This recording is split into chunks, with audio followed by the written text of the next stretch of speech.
So thank you very much to everyone for waiting for me to get to the presentation. I know that our AGM, every year you reflect on the past, and this year in particular was quite tough.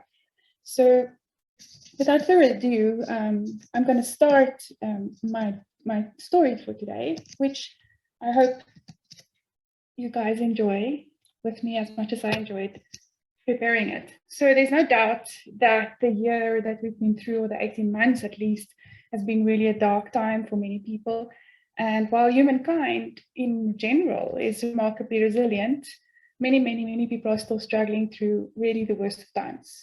And while Charles Dickens's quote is probably overused, and I apologize for that, I just couldn't find anything that had both the darkness and the light in it, because in this time, it's sometimes really hard to contextualize your feelings. What do we feel in all of this really overwhelmingly large problems? How do you feel? How do you fit in?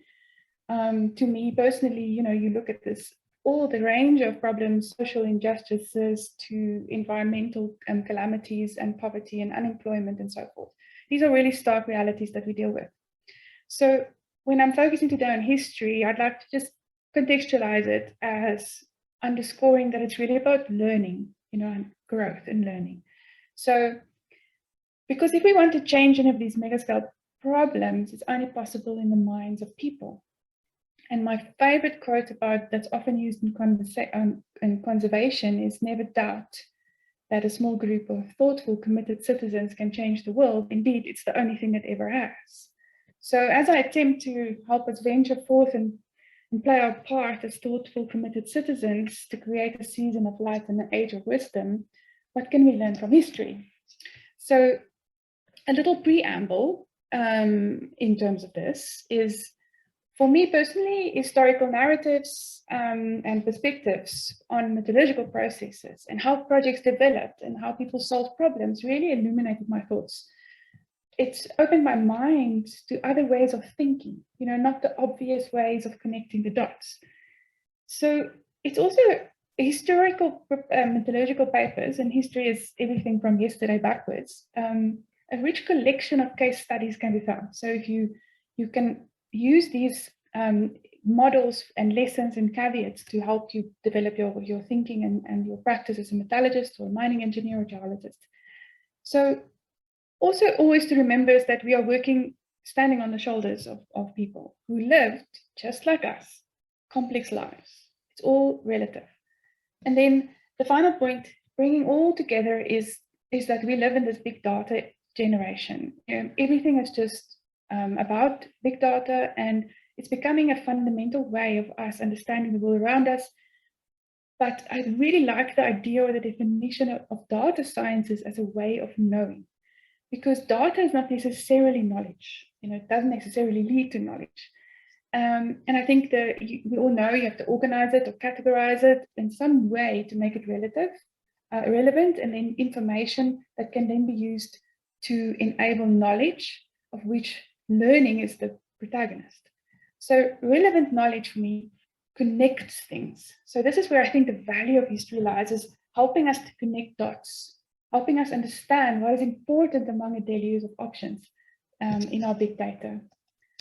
So apart from everything that I've already said, I think the one thing that's really very a big difference in our society is the pace of things. If you look at innovation cycles, they're much faster and shorter, and the pace of acceleration is increasing as well. So what we are dealing with is incredible time constant, or very, very increasing time constant, and multidisciplinary and transdisciplinary systems approaches are non-negotiable. We all know that. I don't have to preach it, but we've moved beyond, like sitting in your office and plotting a couple of 10 data points on a graph. But the fundamentals haven't changed. The properties of the mineral that we're putting into a processing plant. So if you're digging at the rock face, or whether you're at the processing plant or some way contributing to it, always remember that your physical properties, your chemical properties, those don't change. And that is one of the things that's really important to me. We sometimes confuse our ability to create data with creating information, and there is not necessarily a link. So there are so many models that we create, very fancy, complex, models that we create, but they're based on a lot of physical properties. And if your physical property is not well understood or poorly understood, then the model becomes incredibly complicated with a lot of constraints. So you have to tie a lot of constants in it or empirical data, and it can only be used in a very narrow band. So what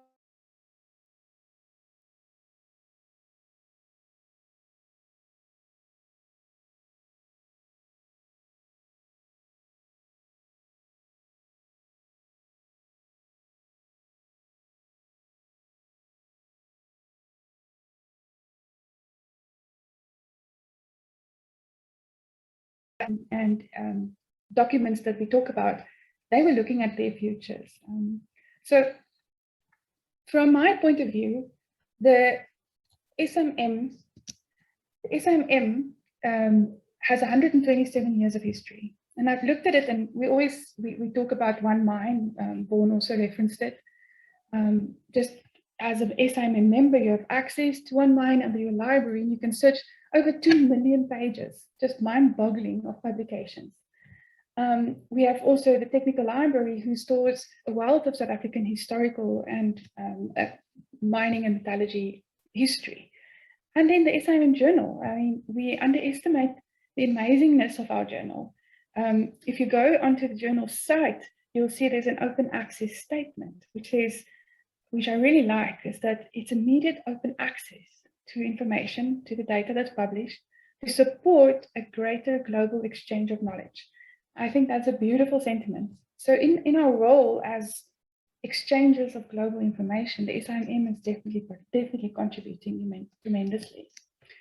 So one very big connectedness story, I love things connecting, as you've already noticed, is that I realized about a decade ago, I read the introduction to the pretty widely cited Steinberg et al. Paper that's about the history and development of the process at Highveld Steel. In the introduction, literally the first sentence, the flow sheet was developed in early 1960s based on the research done by Dr. William Blayloch in 1949. This immediately intrigued me because I didn't know who Dr. Blayloch was. So I delved into it and I found the paper, and I read all 41 pages of it, which is essentially, a shortened thesis. But it highlighted to me how connected we all are through mining and metallurgy. Here I was thinking about the best way to comprehensively process the Bushveld complexes, titaniferous magnetite, and nearly 100 years ago, Dr. Blayloch was thinking about the same thing. He started as early as 1934, actually, and was interrupted by this big thing called the World War II. So the same thing is happening to us. COVID-19 is interrupting our lives, our research, our problem solving almost as much. We just have to, it just gave me appreciation of how things are different, but also the same and complex. So just to introduce Dr. Blayloch as a sidebar, he's really worth knowing. In context of today's, handing out both the Brigadier Stokes Award and also talking about past presidents, he was really the one who said it's in the minds of men that problems are solved, and that it's because of the ability mankind to think. It's really worth noting that the little picture on the left is actually available if you go online on the journal, and it's from the minutes of the AGM in 1981. So Dr. Blayloch was actually only the second awardee of the Brigadier Stokes Award. And so coming back to one of my favorite topics is the smelting of titaniferous magnetite. So when you read or you do a bit of research and read other papers and current papers, there's 6 papers that you will probably find in every single person's list of references. So there's a little bit of laziness. I think it's easy to list the top hits, but it's also because these papers were landmark papers, relative to what it is. So what's the interesting timeline is you've got 1949 and sort of to 1969, when basically the Highveld steel process was well described, and the slag was evaluated. And then in 1975, this US Geological Survey professional paper was published on terms of vanadium in bearing titaniferous magnetite deposits. Still widely referenced. There's updates, but it's very widely referenced. The same for the 85 paper about the nature and origin of these ores. And then the most famous paper about vanadium is probably the Rohrman paper, which you get in the reference list of every single paper written in the last 25 years about the topic. And then just quickly, the Kelly and Steinberg papers are basically the only official formal publications about those two processes for smelting. So in the late, sort of mid to late 2000s, before the teens, there was an emergence of Chinese publications suddenly about the comprehensive processing of titaniferous magnetite in China, where everything is processed in blast furnaces. So they have a bit of a challenge because they have to blend it down, the titanium content, to be able to process it. But this means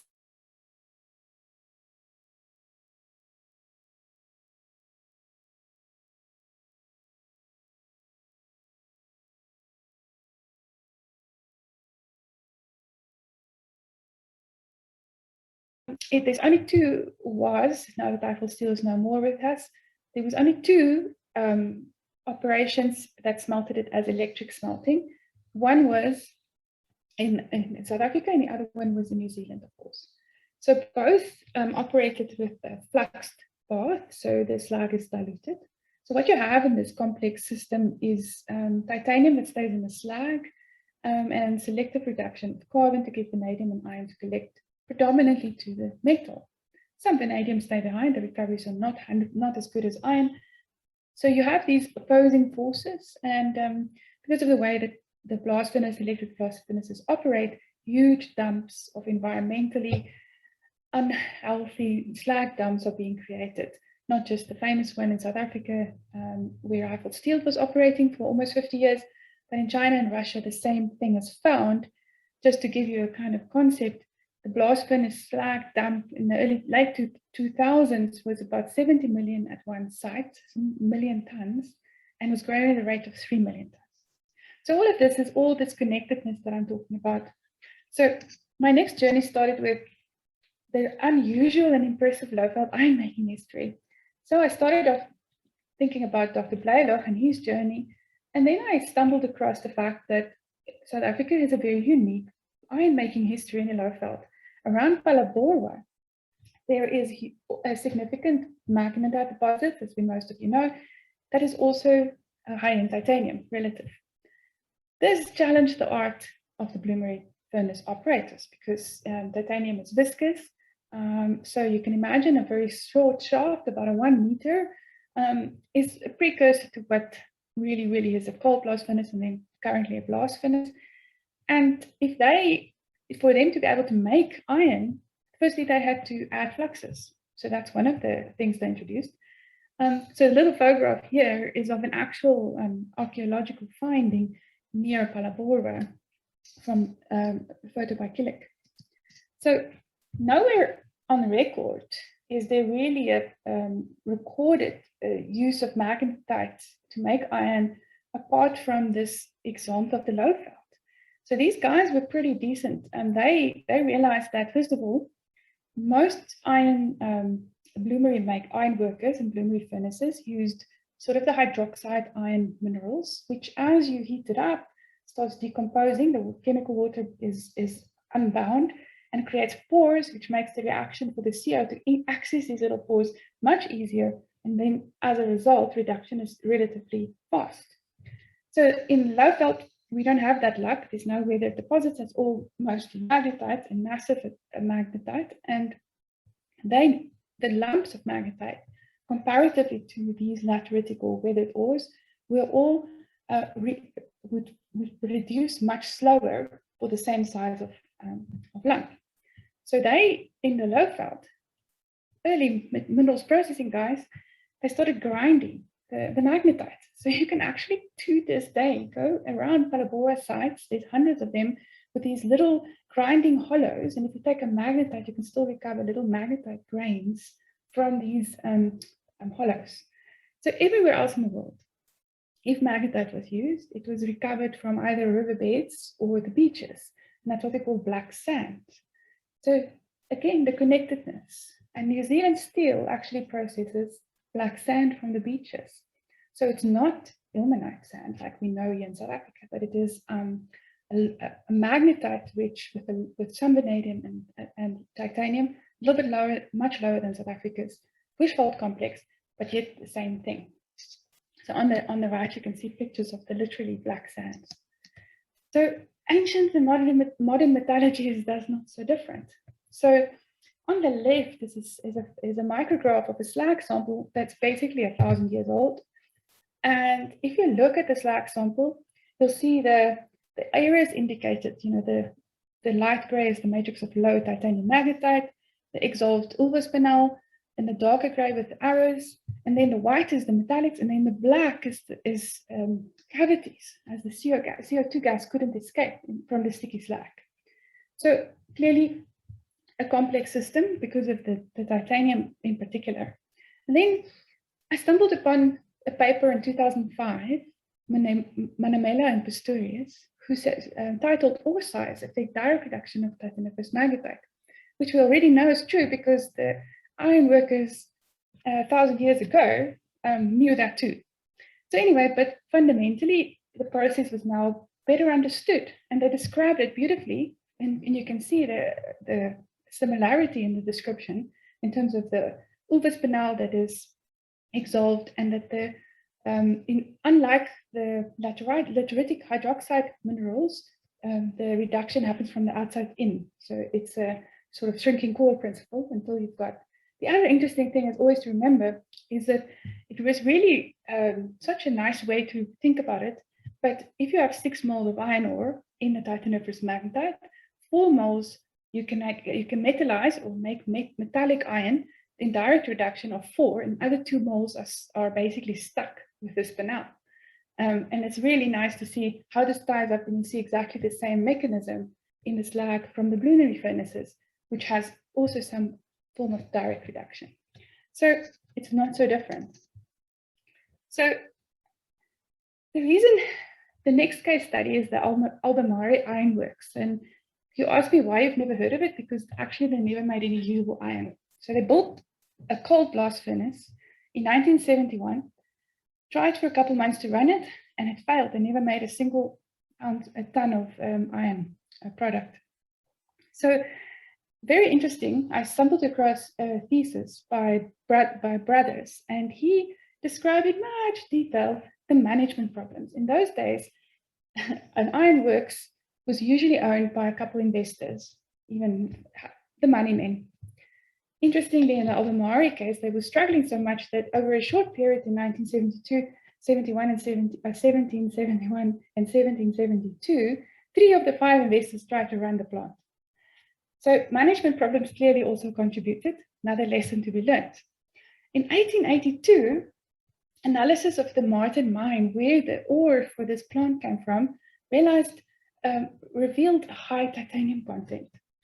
And the ill-fated ironworks clearly hadn't known this. In 1977, it was further established that the mine actually contained ilmenite, apatite, and rare earth oxides.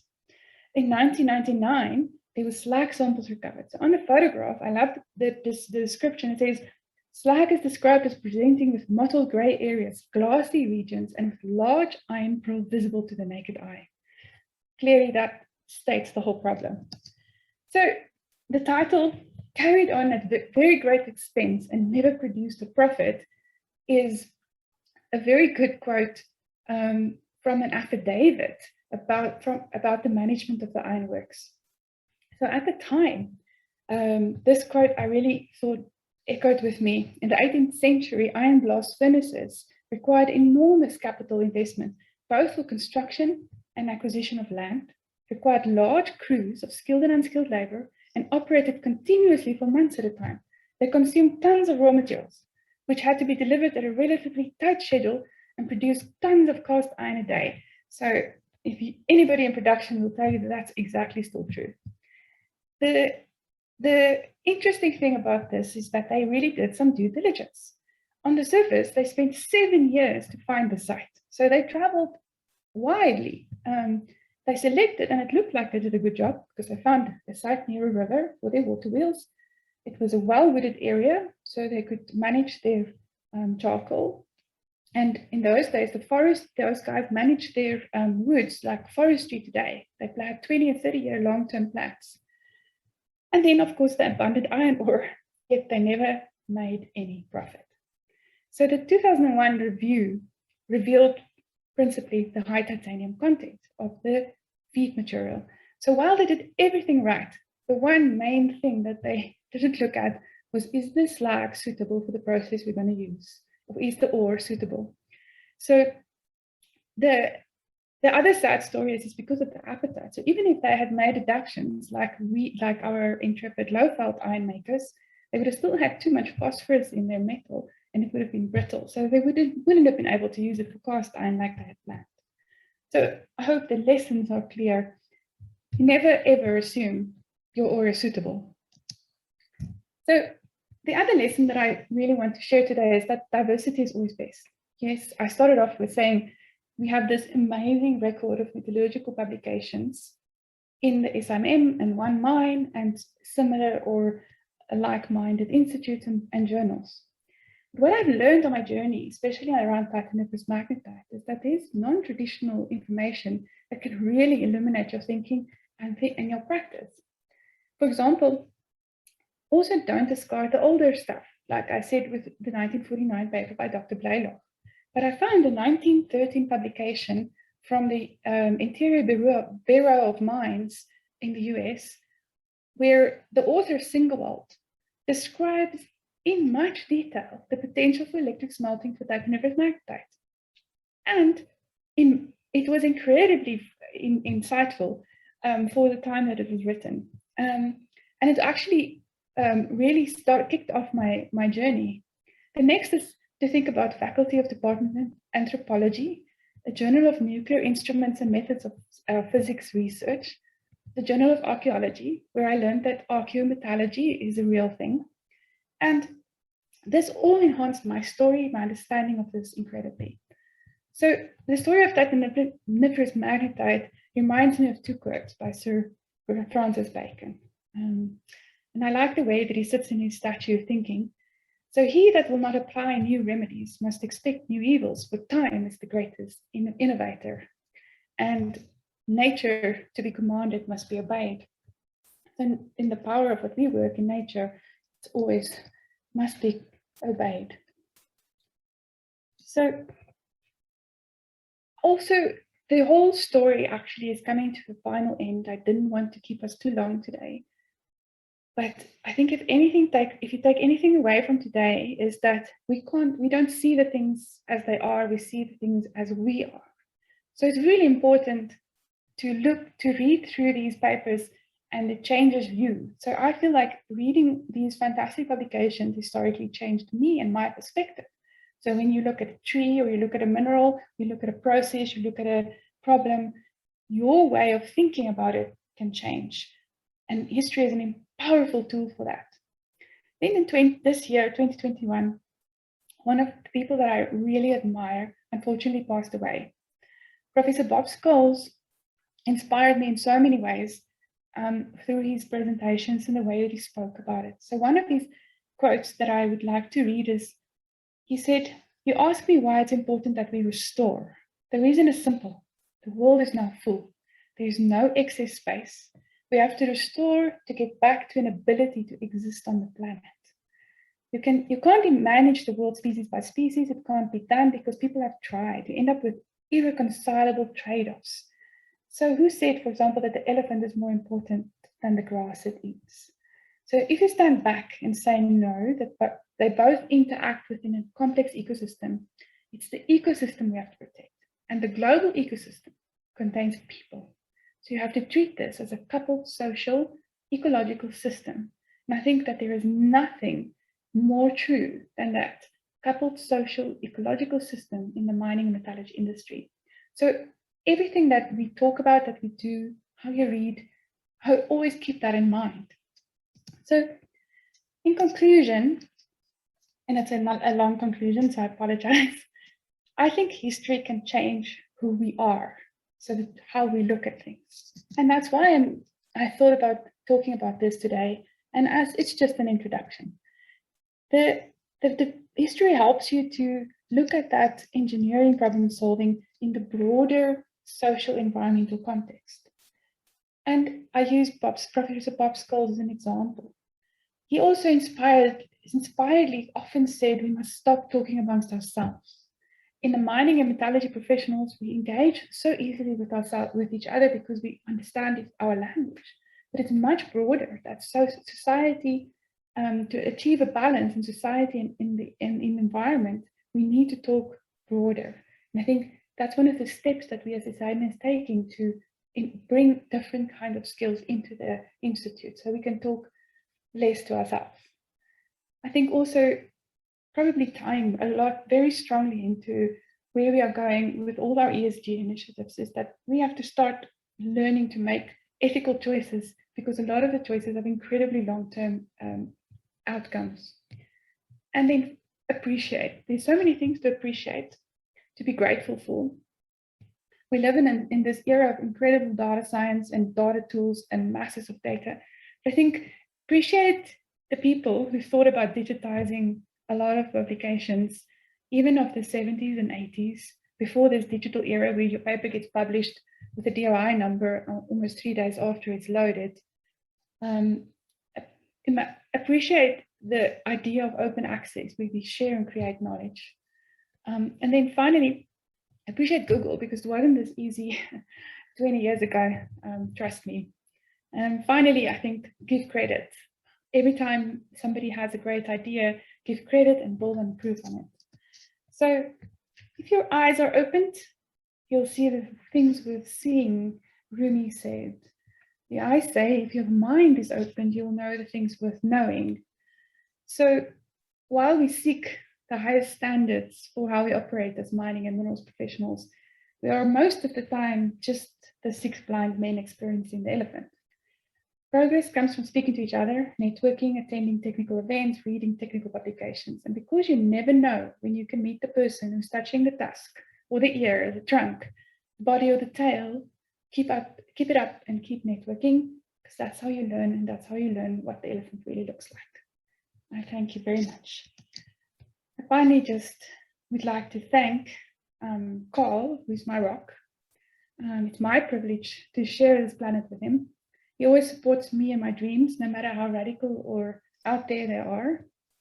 And also in the vastness of space and immensity of time, I think everything is just bearable because of love. So thank you to all my family, my friends, my ex-colleagues, and also friends from Mintech and throughout the industry who supported me over the last 25 years to be the person that I am today. Couldn't be without any one of you. Thank you very much for your time.